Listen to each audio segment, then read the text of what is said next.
I still remember the moment, as if it just happened. I was standing by the office coffee machine, adding a dash of oat milk to my morning blend when Ryan, the new CEO and son of the company's founder, walked into the break room. He didn't greet me, he didn't smile, he just looked at me like I was part of the furniture. He decided to throw out, "Lily, I need to see you in my office." Now, it wasn't a request. I had been with the company for nearly 11 years. In that time, I had built the client services department from scratch, negotiated over 100 contracts, and trained most of the team that now sat just outside his office door. But none of that mattered to Ryan. His father, Mr. Cole, had built the company with grit and loyalty. Ryan inherited the title and apparently thought it gave him the right to play God. I followed him, trying to shake off the tension building in my chest. "He didn't even sit down. You're fired," he said, voice flat, emotionless. "We don't need lazy people like you dragging this place down." I blinked. At first, I thought it was some kind of twisted joke. "Excuse me, you heard me," he replied, casually flipping through a stack of papers like he was deciding what to have for lunch. "You can collect your things and leave effective immediately." I stared at him, stunned. My heart pounded in my ears. I wanted to shout, to defend myself, to demand an explanation, but instead I smiled, a calm, polite, deliberate smile. "Understood," I said. "Have a nice day, Ryan." I walked out of his office with my head high, but inside, I was trembling. My teammates looked at me as I passed, sensing something was wrong. A few started to stand ready to ask questions, but I gave them a subtle shake of the head. "Don't make this harder." I packed my desk in silence. As I drove home, memories flooded my mind. 11 years, 11. I had given this company more time than I gave my own family. Late nights, working through holidays, taking calls while holding back tears after my divorce. I gave them everything, and now I was dismissed like I was nothing. But I wasn't angry, not yet. I was curious why. That question haunted me all night. I barely slept. Something about the way Ryan had said it so confidently, so carelessly, didn't sit right. The timing was strange, too. We were about to finalize one of the company's largest contracts, a deal I had spent 6 months preparing. I knew the client inside and out. I had even booked the final review meeting for that Friday, and now I was gone. Had he even looked at the contract details? The next morning, just after 9 o'clock. Yeah, my phone buzzed. I didn't recognize the number. I let it ring, unsure if I could handle another blow, but curiosity won again. "Lily, it's Mr. Cole." The voice sent a jolt down my spine. The real CEO, the man who had hired me 11 years ago. After a single interview, I just walked into the office, he said, and I could hear the tightness in his throat. "Why the hell did you pack up and leave? What happened?" I hesitated. "Your son fired me." Silence. Then, with a sharp inhale, "What, yesterday?" he said. I was lazy and that I wasn't needed anymore. There was a long pause before he spoke again, this time slowly, like he was trying to stay calm. "Lily, did he read your contract?" I furrowed my brows. "What do you mean? He's supposed to finalize the Kingswell deal today, isn't he?" "Yes, we were scheduled to meet them at 11. Jesus Christ." I could hear papers rustling in the background, then a loud thud like he'd slammed something on his desk. "Lily, your contract has a clause," he said, "one I insisted on after the last acquisition disaster.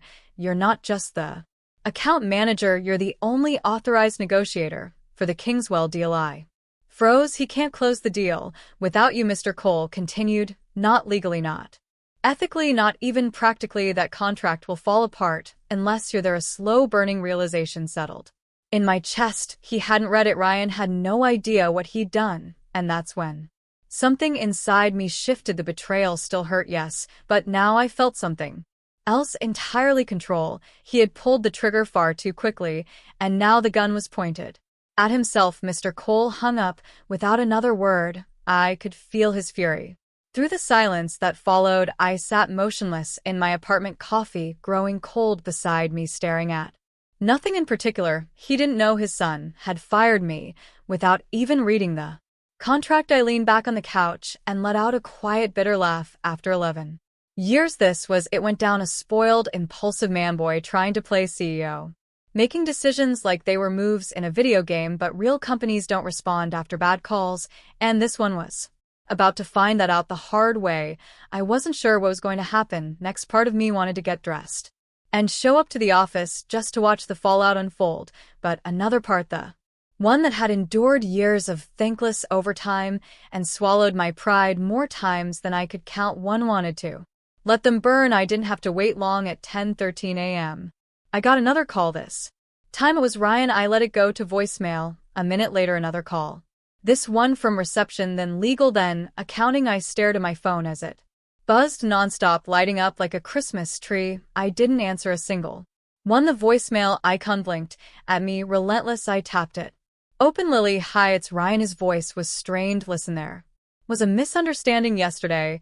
I might have acted too fast. We need you back today. It's urgent. Please call me. Urgent. The word rolled around in my head like a marble in a glass. He hadn't said sorry, not once, not even in a fake corporate way. Instead, it was panic disguised as politeness. I took a sip of my cold coffee, still not moving from the couch. At 10:32, my phone buzzed again, this time a number I hadn't saved in years. Nicole, a former colleague. We'd grown close back when she was in my department before she transferred to marketing. I picked up. Lily, you won't believe what's happening here, she said, her voice barely above a whisper. Try me. Ryan just got chewed out by his dad, like in front of everyone. The meeting room was full. Mr. Cole walked in and slammed the Kingswell contract on the table. I raised an eyebrow. He brought the contract. Oh yeah. And he asked one question. Did you read this before firing Lily? And Ryan tried to bluff, said something about moving in a new direction and reevaluating roles, but Mr. Cole didn't buy it. He flipped to the clause. You always talked about, the one that says you're the sole negotiator on the Kingswell account. That clause was there for a reason. I know everyone knows except Ryan. She paused for a moment. I could hear office murmurs in the background. Lily, he looked pale, like ghost pale. He realized he's the reason Kingswell's about to walk. I exhaled slowly. And what did Mr.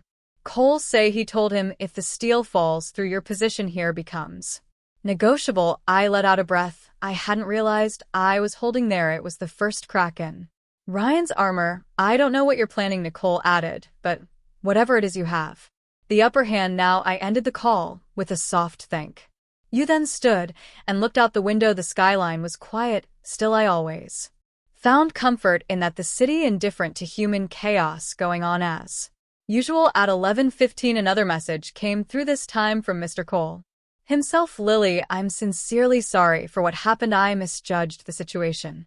Please come in, not just for the deal, but so we can talk privately. It was tempting, but I wasn't ready to just walk back and like nothing happened. Not yet. Ryan's mistake wasn't just about a contract. It was about respect, about trust, and about the years I had given, years that couldn't be replaced by a panicked phone call and a seat at a negotiation table. Still, something stirred inside me. I wasn't a petty person, but I wasn't weak either. I didn't want revenge. I wanted accountability. I picked up my phone and finally responded, not with a call, but a message. I'll consider returning to finalize the Kingswell deal, but only under specific conditions. I'd like to speak with Mr. Cole directly. Beforehand, I hit send. Then I changed out of my pajamas and began to prepare. By the time I arrived at the office, it was just past noon. I didn't use the employee entrance. I walked through the main lobby like a guest, a move I knew would draw attention. Everyone knew I had been fired the day before. My return now was more than a quiet comeback. It was a statement. The receptionist stood up the moment she saw me. Miss Harris. Lily, she stammered. Mr.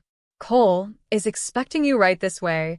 As I followed her down the hall, I noticed the atmosphere had changed. People looked up from their desks. Conversations paused. There was a sense of quiet tension, like the building itself was holding its breath. Mr. Cole was standing at the door to his office. When I arrived, he wasn't smiling. Eli, Lily, he said, nodding. Thank you for coming. And I nodded back, but didn't extend my hand. He stepped aside, letting me walk past him into the office. It was quiet for a moment as I took a seat across from his massive oak desk. He closed the door behind him, leaned against it, and let out a long sigh. I made a mistake, he began, a big one.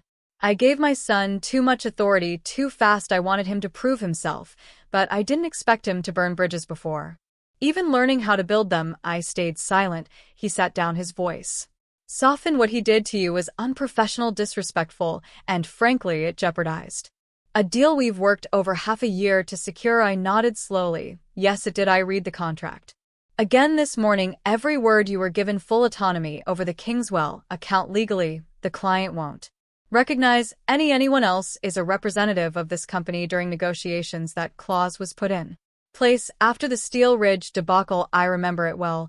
So, do I said quietly. I was the one who managed the fallout. His eyes met mine. You didn't deserve what happened yesterday, he said, and I'd like to offer you your job back. With full authority to finish the deal. Whatever conditions you need will make them work. There was sincerity in his tone. Regret too, but this wasn't just about the deal, it was about leadership. Accountability, dignity. I'll return, I said, but I want everything in writing, a revised contract, clear autonomy over Kingswell, and no interference from Ryan. He nodded. Immediately done. And one more thing, I added, voice firm, this can't happen again. Not to me, not to anyone. Alongside silence followed then. He gave me a slow, thoughtful nod. You have my word. With that I stood. The moment I stepped out of his office, I could see Ryan standing down the hall, arms crossed, pretending to be deep in conversation with the junior executive, but his eyes locked on mine the second I appeared. I didn't flinch. I didn't look away. I walked straight past him, and I swear for a second I saw the exact moment he realized his control was slipping. By 1 p.m. the boardroom was ready. The Kingswell team had just arrived, and we had about 30 minutes before the official meeting. I reviewed the documents one last time, confirming all the points we had previously negotiated. Their CEO, Mr. S, was a non-nonsense man with sharp instincts. He valued trust above all, and any whiff of internal disorganization would send him running. As I placed the printed Arab translation of the final terms onto the table, I caught sight of Ryan pacing outside the glass walls of the meeting room like a caged animal. Mr. Cole stepped out to intercept him. Their muffled voices escalated quickly until Mr. Cole's hand shot up, silencing him. Ryan's face turned crimson. He looked over his shoulder at me with a mix of rage and humiliation. Then he walked away. That was the last time I saw him that day. At 1:30 sharp, Mr. S entered with his aide's eye, greeted him in Arabic, and his eyes lit up. He smiled, a rare gesture from him. You remembered, he said warmly. Respect goes a long way. The meeting began. It went flawlessly. 2 hours later, we shook hands and signed the deal. After they left, Mr. Cole approached me again. This time his face showed genuine relief. You saved us, he said, and I owe you more than an apology. You owe your company a leader, I replied, one who knows the difference between power and responsibility. He didn't argue. Later that evening, as I walked to my car, the tension I'd carried for the past 48 hours finally began to lift. I had come back not as an employee, but as someone who understood her value and demanded it be recognized. But I also knew this wasn't over. Ryan might have been quiet today, but men like him don't disappear here. They retreat, and then they retaliate. By the following week, the Kingswell deal had made headlines in our industry newsletter, a breakthrough in cross-border negotiations. It read, Company secures a historic partnership with Middle Eastern distributor through tailored strategy and multilingual leadership. They didn't mention me by name, but everyone in the company knew who had sealed that deal. My inbox was flooded with quiet congratulations, internal messages from staff who had stayed silent during the storm. Some were from juniors I'd mentored years ago. Others were from managers who had once ignored me in meetings but now praised my leadership under pressure. I appreciated their words, but I wasn't naive. I knew how quickly people shift when the wind changes direction. The mood around the office had lightened. There were smiles, laughter again in the break room. Mr. Cole had made it clear Ryan was no longer involved in high-level decision making until further notice, and yet I couldn't shake the feeling that something was off. Small things began to happen. First, it was the expense reports. The reimbursement for my travel to the Kingswell meeting was delayed. Then documents I had submitted for approval were returned to me and signed without explanation. Next, an email I never sent, allegedly from my address, was flagged by it. It contained incorrect client information and had been forwarded to one of our overseas partners. Luckily, the partner was someone I had a good relationship with, and he reached out directly to clarify, but the mistake had already planted doubt. I reported it to our internal systems team. They said there was no sign of external hacking. The message had originated from inside the office. That's when I knew Ryan was behind it. He was no longer trying to fire me. That approach had failed. Now he wanted to make me look confident to smear my reputation slowly, subtly, until I either quit in frustration or someone else decided I was a liability. It was classic corporate sabotage, and it wasn't the first time I'd seen it. Back at my first job fresh out of university, I worked under a director who played the same game. He wouldn't confront you directly, but he'd cut off your resources, isolate you from projects, quietly poison your name until the only option left was to disappear. Here, but I wasn't 22 anymore. I wasn't going to disappear. I documented everything, every missed email, every mistake that I hadn't made, every delay. I had learned the hard way that paper trails are more powerful than emotions in environments like this. I even started using a private notebook, logging times, dates, conversations, just in case. Then one afternoon, I overheard something that confirmed my suspicions. I was passing the conference room when I heard Ryan's voice inside, too loud for a private discussion. "She's unstable," he said. "Since she came back, she's been erratic, aggressive. I don't think she's fit to manage high press clients." I stopped in my tracks. "I'm just saying," he continued. "Maybe we should start thinking about succession planning for client services. She's clearly overextended." Another voice responded, someone I didn't recognize, a newer executive maybe, but the Kingswell deal, she pulled that off under serious pressure. Ryan scoffed. "She got lucky. We can't run a company on luck." I stood frozen for a few moments, then quietly walked away. My blood ran cold, not out of fear, but from the icy precision of his tactics. He was planting seeds again, poisoning the well. That evening I stayed late. The office was quiet, the halls dim. I sat alone in the glass meeting room, staring at the city lights, wondering how many more battles I would have to fight just to keep doing my job. And then a voice broke the silence. "Still here?" I looked up. It was Mr. Cole. "I could ask you the same," I replied. He stepped inside, placed a folder on the table. "Your revised contract with everything we agreed on." I opened it. Read through the language. It was solid. I nodded in approval. "I've also started an internal audit," he added. "Too many things have been misfiled lately." I looked up sharply. He met my gaze. "I'm not blind, Lily. I know Ryan isn't finished." "Why haven't you stopped him?" I asked. There was a long pause before he answered. Because I needed to see how far he'd go." He sounded tired, more like a father than a CEO in that moment. "You're protecting the company," I said. He shook his head slowly. "I'm trying to protect both of you, but maybe it's too late for one of you." I closed the folder. "I don't need protection. I need you to decide what kind of legacy you want to leave behind." His eyes lingered on mine. Then he turned and left, and I knew something bigger was coming. The office felt colder that week. Not because of the weather, but because the air between people had changed. Conversations dropped to whispers when I walked by. Some employees smiled at me, others avoided eye contact altogether. The internal audit had begun, and everyone knew it. People were nervous. So was I. I hadn't asked Mr. Cole to launch an audit, but deep down I was relieved that I needed the truth out in the open, not just for me, but for everyone who had been walking on eggshells since Ryan took over. Still, I knew how this game worked in corporations. Truth doesn't always lead to justice. Sometimes it leads to quiet exits and golden handshakes. Sometimes it's buried so deep behind red tape that the damage becomes irreversible. That Thursday, I was called into the audit committee's temporary office, an old storage room turned war room. Files were stacked on tables, monitors glowed with data, and a whiteboard was filled with timelines and digital breadcrumbs. David, the lead internal auditor, greeted me. "Lily, thanks for coming in. We'd like to ask you a few questions about some recent irregularities." I nodded and took a seat. He pulled up a file on the screen. "First, this email that appeared to be from your account. We've confirmed it was sent from a shared workstation near the break room. The credentials were manually entered, so someone had my login." He shook his head. "Number, someone had your credentials, copied them. Most likely this wasn't phishing, it was internal." I folded my arms. "I reported that incident the day it happened." He gave a tight smile. "Yes, and we're glad you did. We found a few others like it: emails, rewritten spreadsheets, altered sign-offs, removed, always traced to shared machines, always under your name." The weight in my chest grew heavier. "This was coordinated," I said. David hesitated. "Yes, and we've narrowed down the list of people who had access. We've also noticed unusual patterns linked to Ryan's executive assistant's login." I sat still. He continued carefully.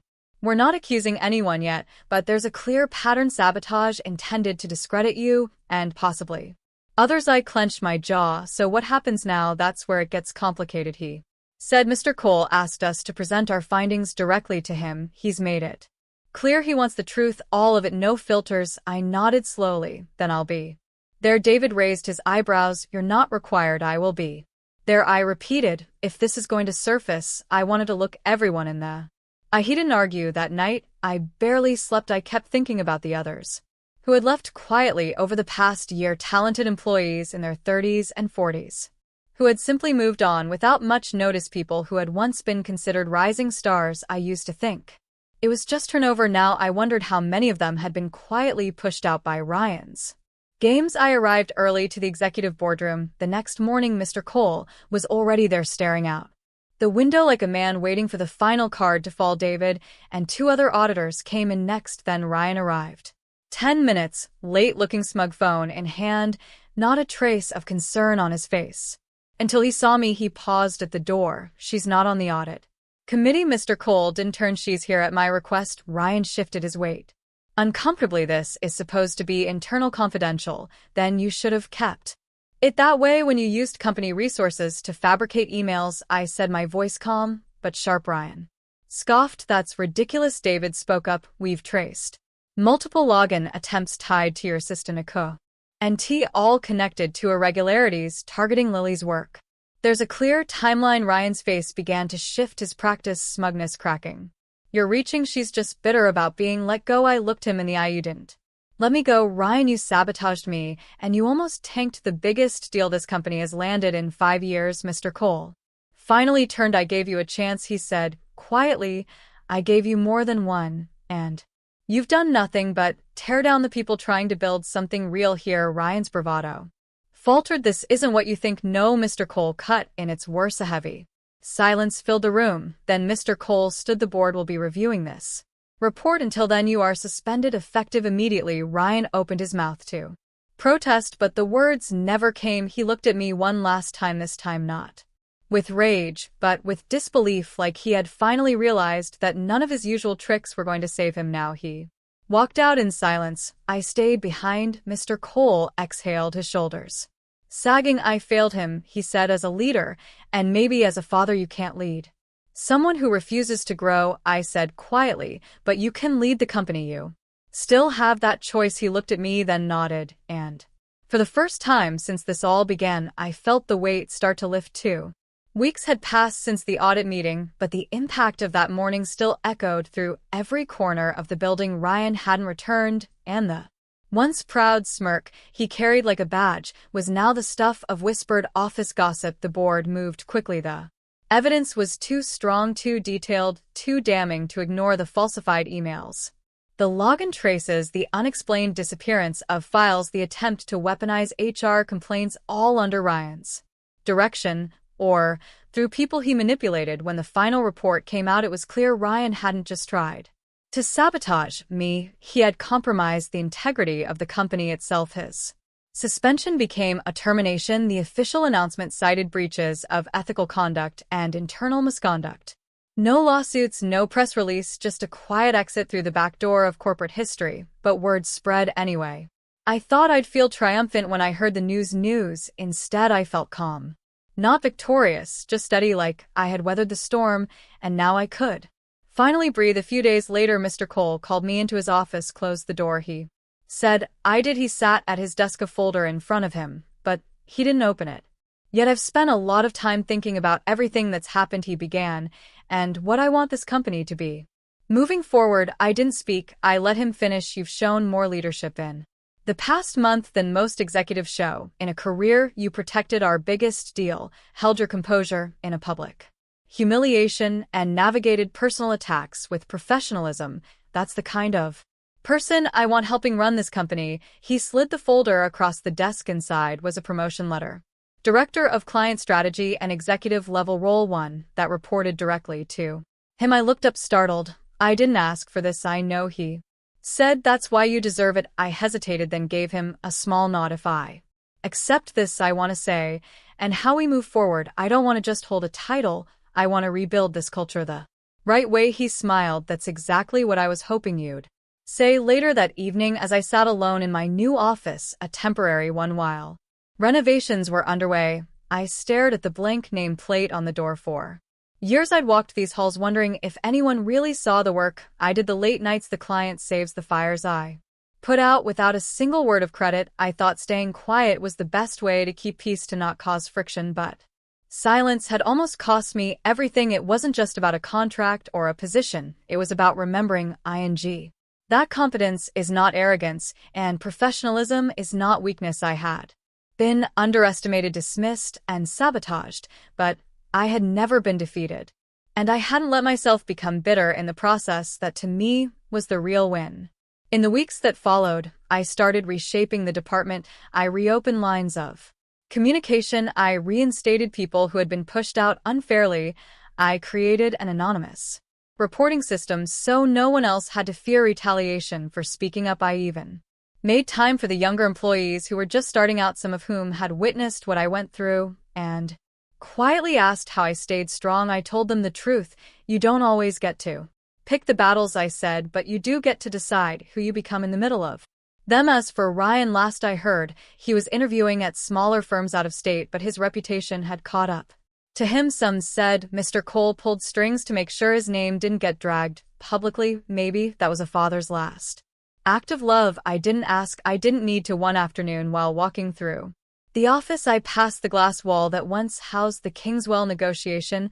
I paused for a moment, remembering everything: the sabotage, the call, the panic, the eventual triumph. That single deal had changed the course of my career, but the real shift happened the moment I smiled at Ryan and walked out of his office, refusing to beg. That was the turning point, not because I gave up, but because I knew what I was worth, and I refused to let anyone boss his son or not take that from me again.